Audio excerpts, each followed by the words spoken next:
In the afternoon of Monday, February 1st, 1960, four African American students sat at a whites-only lunch counter in their local Woolworth store. This was the starting point of the sit-in movement. Within a week, over 200 people participated in sit-ins.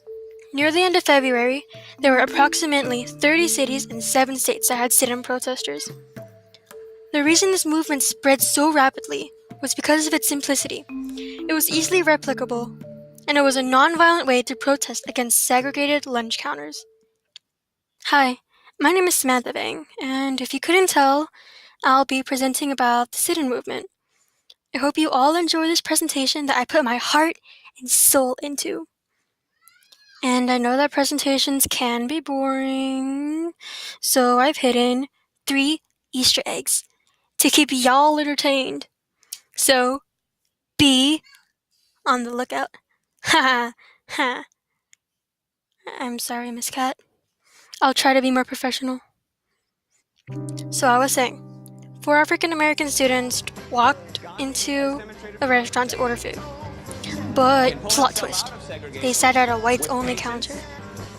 They did this to protest against segregated or separated lunch counters. They were never served and left at closing. The next day, the 4 students brought 16 more people to join their protest. But, alas, they were rejected service.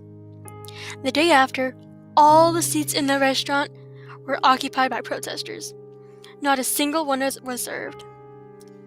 Towards the end of the week, there were 200 plus protesters in various segregated restaurants. How could this protest grow from 4 to 200 in the span of 7 days? Well, this was an easy way to protest. You don't have to hold signs, lead a march, or give speeches to make change. All you had to do was sit in an all-white cafe and wait to be served. Now, of course, there were some problems like counter-protests. Angry whites would attack the protesters with words or actual violence. Participants of the sit-in movement would curl into a ball and take the attacks.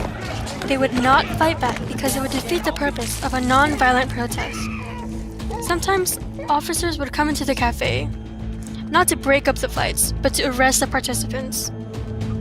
When that happened, another line of black students filled their place. The students that were arrested did not pay fines because it would show defeat. Instead, they chose to serve their sentences. With this in mind, towards the end of February, there were about 30 cities and 7 states that had participants of the sit-in movement. Near the end of spring, many lunch counters desegregated due to pressure. The counters that did desegregate saw a rise in profits, which was a good thing. Eventually, the South began to serve all people, no matter the color or race. Did you know that the National Association for the Advancement of Colored People, more commonly known as NAACP, supported the sit-in movement? Although a majority of the NAACP supported the students, some of them questioned how civil disobedience would help desegregate lunch counters. The Black Church was also a major force behind the sit-in movement. The Black Church provided a safe place to have meetings and had a good communication network. So pretty much, this movement started with 4 black students who sat at a white lunch counter and protest.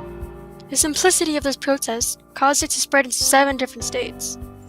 But there were many problems, such as counter-protests, where mobs of white people mocked the protesters. But with the support of the NAACP and the Black Church, the perseverance of these students helped desegregate lunch counters and provide equal service to all.